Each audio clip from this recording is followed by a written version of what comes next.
सोने की चिड़िया। बहुत पुराने ज़माने की बात है। एक राजा था। उसके महल में एक बहुत सुंदर बाग था। बाग में तरह तरह के फूलों के पौधे और अनेक प्रकार के मीठे फलों के पेड़ थे। लेकिन इस बाग में सबसे आश्चर्यजनक चीज़ थी, एक सेब के पेड़ था जिसमें सोने के सेब लगते थे। राजा ने इस पेड़ की देखभाल का खास इंतजाम कर रखा था। जब इसके फल पकते थे तो चौकीदार रात दिन पेड़ का पहरा दिया करते थे ताकि कोई सोने का सेब चुरा कर ना ले जाए। लेकिन एक दिन की बात है कि बाग के माली ने जब सोने के सेबों को गिना तो उसमें से एक सेब गायब था। उसने दौड़कर राजा को खबर दी। राजा फौरन बाग में पहुंचा। उसे ये देखकर बड़ा आश्चर्य हुआ कि देखभाल का इतना पक्का इंतजाम होने पर भी एक सेब किसी ने चुरा लिया। उसने ऐलान किया कि कोई सोने के सेब को चुराने वाले चोर को पता देगा, उसे इनाम दिया जाएगा। सबसे बड़े राजकुमार ने राजा से कहा कि रात में वो पहरा देगा और चोर को पकड़ने की कोशिश करेगा। राजा ने उसको उसकी इजाज़त दे दी। बड़ा राजकुमार रात में पहरा देने लगा, लेकिन 2 घंटे बाद ही उसे नींद आ गई और वो सो गया। उसके बाद सुबह उठकर वो सेबों को गिना तो देखकर चकित रह गया कि रात भर में एक और सेब गायब हो गया था। उसके बाद दूसरी रात को मझले राजकुमार ने पहरा देने का काम संभाला। उसे भी नींद आ गई और तीसरा सेब चोरी हो गया। राजा बहुत चिंतित था। दरबारियों की भी समझ में नहीं आ रहा था कि क्या किया जाए। सब लोग उदास बैठे थे कि इतने में सबसे छोटा राजकुमार आया और उसने कहा कि आज की रात मैं पहरा दूंगा और चोर को पकड़ूंगा। राजा इस राजकुमार से खुश नहीं रहता था। वह उसे मूर्ख भी मानता था। उसने उसे डांटते हुए कहा, तुम क्या समझते हो? क्या तुम्हें इसमें सफलता मिलेगी? तुमसे बड़े और तुमसे ज़्यादा समझदार दोनों राजकुमार इस काम में असफल हो चुके हैं। तुम जाओ अपना काम करो। लेकिन छोटा राजकुमार नहीं माना। उसने राजा से प्रार्थना की कि उसे एक मौका ज़रूर दिया जाए। अंत में राजा राजी हो गया। उसके बाद देखिए क्या होता है। उसके बाद राजकुमार रात में पहरा देने लगा। उसने तय किया कि वो किसी भी हालत में नहीं सोएगा और चोर को ज़रूर पकड़ेगा। जब आधी रात हुई और 12 बजे का एक आखिरी घंटा बजा तो राजकुमार ने देखा कि एक सुंदर सोने की चिड़िया कहीं से उड़ती हुई आई और सेब के पेड़ पर बैठ गई। उसने देखते देखते सोने का एक सेब तोड़कर अपनी चोंच में पकड़ लिया। राजकुमार ने फौरन निशाना साध कर तीर चला दिया, लेकिन तीर चिड़िया को नहीं लगा और वो पंख फड़फड़ा कर उड़ गई। हाँ, इतना अवश्य हुआ कि उसका एक सुनहरा पंख टूटकर जमीन पर आ गिरा। दूसरे दिन सुबह राजकुमार ने राजा को सारी बात बता दी और वो सोने का पंख उनके सामने रख दिया। पंख इतना सुंदर था और इतना कीमती था कि राजा उसे देखते ही रह गया और उसने कहा, अगर उस चिड़िया का एक पंख इतना सुंदर है तो वह पूरी चिड़िया कितनी सुंदर होगी। मैं चाहता हूँ कि उस चिड़िया को कोई पकड़ लाए। सबसे पहले बड़ा राजकुमार इस काम के लिए रवाना हुआ। चलते चलते वो एक जंगल में पहुँचा। वहाँ उसने एक लोमड़ी को एक पेड़ के नीचे आराम करते हुए देखा और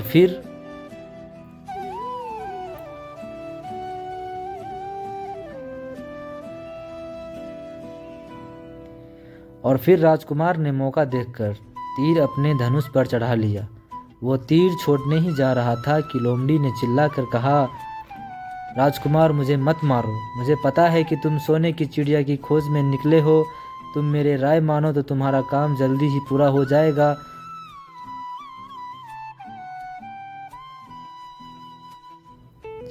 लोमड़ी का बात सुनकर राजकुमार को हंसी आ गई। उसने डांट कर कहा, भाग जा यहाँ से, मुझे तुम्हारी सलाह की ज़रूरत नहीं है। ये कहकर उसने तीर छोड़ दिया, लेकिन लोमड़ी बहुत चालाक थी। वो बचकर निकल भागी। राजकुमार आगे चलता गया। शाम को जब वो एक गांव में पहुंचा तो उसने देखा कि वहां सड़क के किनारे सचमुच में सराया थी। उसने एक सराया खूब सजी गई थी और उसके अंदर से लोगों को नाचने गाने की आवाज़ें आ रही थी। दूसरी सराया भी सी थी और वो अंधेरा घिरा हुआ था। राजकुमार सजी सजाई सराया में ठहर गया। थोड़ी देर में वो भूल गया कि वो असल में सोने की चिड़िया की खोज में निकला था।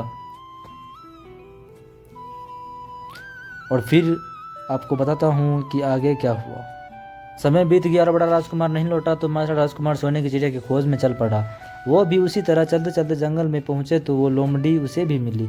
उस राजकुमार ने भी लोमड़ी की बात पर कोई ध्यान नहीं दिया। जब वो शाम को उस गांव में पहुंचा तो बड़े राजकुमार की तरह सजी सजाई सराय में ठाड़ा वहां से नाच रंग में मस्त होकर वही भी अपना काम भूल गया, यहाँ तक कि उसे घर लौटने की भी सुध न रही। अंत में सबसे छोटे राजकुमार ने राजा से कहा कि मैं सोने की चिड़िया की खोज में जाऊंगा। राजा को विश्वास था कि जब उसने बड़े दोनों राजकुमार इस काम में सफल नहीं हुए तो इसे और भी सफलता नहीं मिलेगी, लेकिन उसके जिद करने पर राजा ने उसे इजाज़त दे दी। छोटा राजकुमार तैयार होकर सोने की चिड़िया की खोज में निकला। जंगल में उसे भी लोमड़ी मिली, लेकिन राजकुमार ने लोमड़ी की बात को ध्यान से सुना और लोमड़ी से ये कहा कि ठीक है, तुम जैसा कर रहे हो वो वैसा ही करूँगा। जब तुम जाओ मैं तुम्हें नहीं मारूंगा। इस पर लोमड़ी खुश होकर बोली, तुम सबसे अच्छे लड़के मालूम होते हो। तुमने मेरी बात बात का मजाक नहीं उड़ाया और मुझ पर तीर नहीं चलाया। मैं तुमसे खुश हूँ और तुम्हारी मदद करूँगी। आओ तुम मेरी पूँछों पर बैठ जाओ, मैं तुम्हें उस सराहे तक पहुँचा देती हूँ। देखते देखते लोमड़ी की पूँछ काफ़ी बड़े हो गई और राजकुमार उस पर बैठ गया। उसके बैठते ही लोमड़ी हवा में उड़ने लगी और थोड़ी ही देर में मैदान और पहाड़ों को पार करके उसी गांव में जा पहुंची। राजकुमार ने उसकी सलाह को मानकर छोटी और पुरानी सराय में भी डेरा डाल दिया। वह दूसरी सजी सजाई सराय से दूर ही रहा। दूसरे दिन सुबह उठकर जब वो आगे बढ़ा तो कुछ दूर चलने पर उसे वो लोमड़ी फिर से रास्ते में मिल गई। लोमड़ी ने उसे कहा, अब मैं तुम्हें बताती हूँ कि आगे तुम्हें क्या करना चाहिए। तुम सीधे चलो। आगे चलने पर तुम्हें एक बहुत बड़ा किला मिलेगा जिस पर सिपाही लोग पहरा दे रहे होंगे। तुम सिपाहियों से डरना मत और सीधे अंदर चले जाना, क्योंकि वे उसे समय सो रहे होंगे। तुम बेधक होकर किले में घुसते चले जाना और उन्हें कमरों के पार करते हुए उस जगह पहुंच जाना जहां लकड़ी की एक मामूली सी पिंजरे में सोने की चिड़िया बंद हो।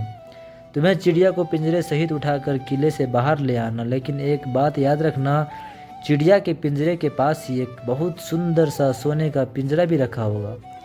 तुम भूल कर भी चिड़िया को उस पिंजरे में मत रखना, मगर तुम उस लकड़ी के पिंजरे में से निकाल कर सोने के पिंजरे में रखने की कोशिश करोगे तो बाद में पछताओगे।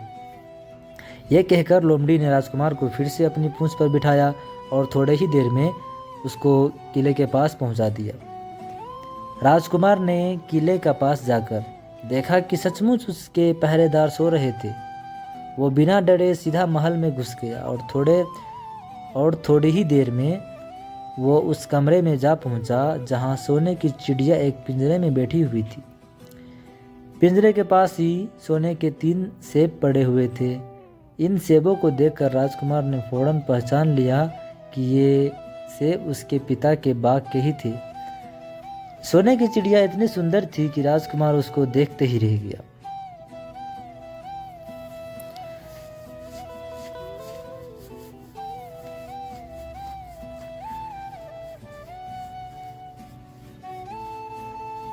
वो उसे उठाकर लाने वाला था कि उसकी नज़र पास ही पड़े एक सुंदर से पिंजरे पर पड़ी। वह पिंजरा बहुत सुंदर था और उसमें तरह तरह के कीमती पत्थर जड़े हुए थे। सोने की चिड़िया के लिए वो पिंजरा ठीक मालूम पड़ता था। राजकुमार लोमड़ी की बात को भूल गया और उसने सोने की चिड़िया को लकड़ी के पिंजरे से निकालकर सोने के पिंजरे में बंद कर दिया। लेकिन नए पिंजरे में आते ही चिड़िया ने खूब जोर जोर से शोर मचाना शुरू कर दिया।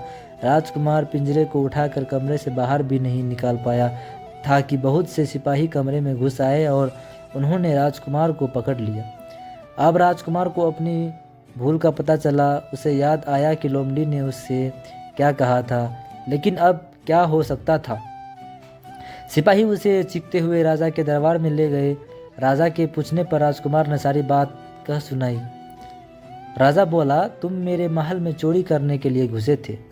मैं तुमको माफ़ नहीं कर सकता। तुम्हें फांसी की सज़ा दी जाएगी, लेकिन मैं तुम्हें एक मौका देता हूँ। अब क्या मौका दिया ये देखिए।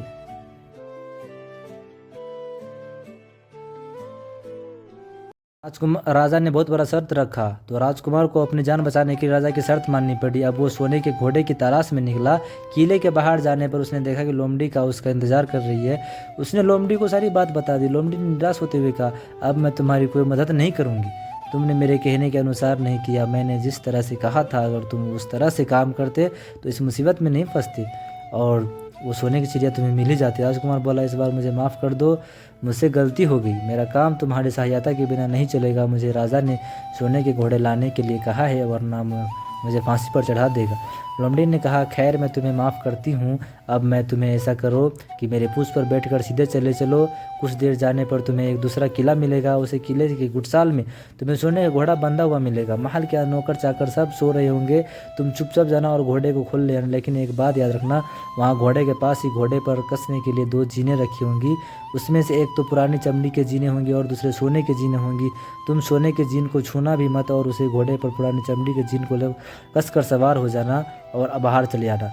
राजकुमार ने वादा किया कि वो ठीक ठाक वैसा ही करेगा। लोमड़ी ने उसको अपनी पूंछ पर बैठाया और कुछ ही देर में वो उसने लिए के पास पहुंची। किले के पास पहुंचते लोमड़ी ने उसे नीचे उतारा और फिर कहा कि चली जाइए। राजकुमार सीधा फाटक में किले के घुस आया। अंदर जाकर उसने देखा कि वहाँ से कभी नौकर चाकर सोए हुए हैं। घोड़े ही थोड़ी देर में किले के घुटसे और पहुंचा। वहाँ एक बहुत सुंदर सुनहरा घोड़ा बंधा हुआ था। ऐसा सुंदर घोड़ा उसने सपने में भी नहीं देखा था। उसने आगे बढ़कर घोड़े को खोल लिया और फिर वो जब बाहर निकला तो उसकी नज़र एक कोने की पड़ी हुई सोने की जिन पर गई। एक जिन बहुत सुंदर थी और उसने मोती हुए लगे थे। उसके पास ही एक फटी हुई पुरानी चमड़े की जिन भी पड़ी थी। उसने सोने की जिन उठा ली और वो घोड़े के पर कसना शुरू किया। इतने में घोड़ा जोर से हिलना उठा। किले के नौकर चाकर जाग गए। थोड़े ही देर में राजकुमार पकड़ा लिया गया। राजकुमार को सिपाहियों ने साथ बांधकर अपने राजा के सामने पेश किया। राजा ने सारी बातें सुनकर कहा, तुमने मेरे घोड़ों को चुराने की कोशिश की है, इसलिए तुम्हें फांसी की सज़ा दी जाएगी। लेकिन अगर तुम मेरा एक काम कर दो तो मैं तुम्हें छोड़ सकता हूँ। यहाँ से कुछ ही दूर एक सोने की महल है और उसमें बहुत सुंदर राजकुमारी रहती है।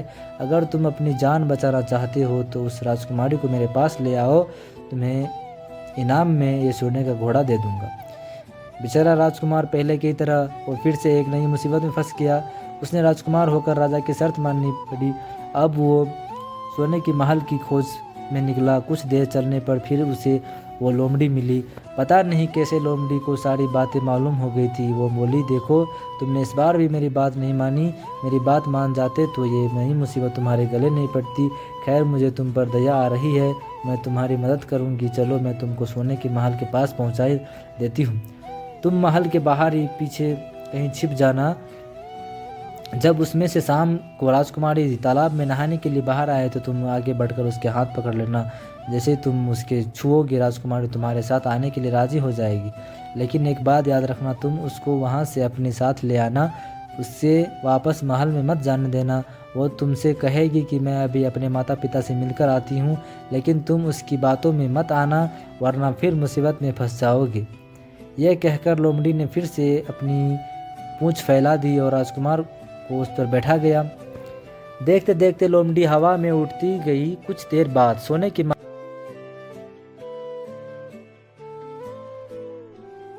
से आगे क्या हुआ आपको जानने के लिए चैनल को सब्सक्राइब कीजिए और लाइक कीजिए और बेल आइकन को प्रेस कीजिए। Thank you.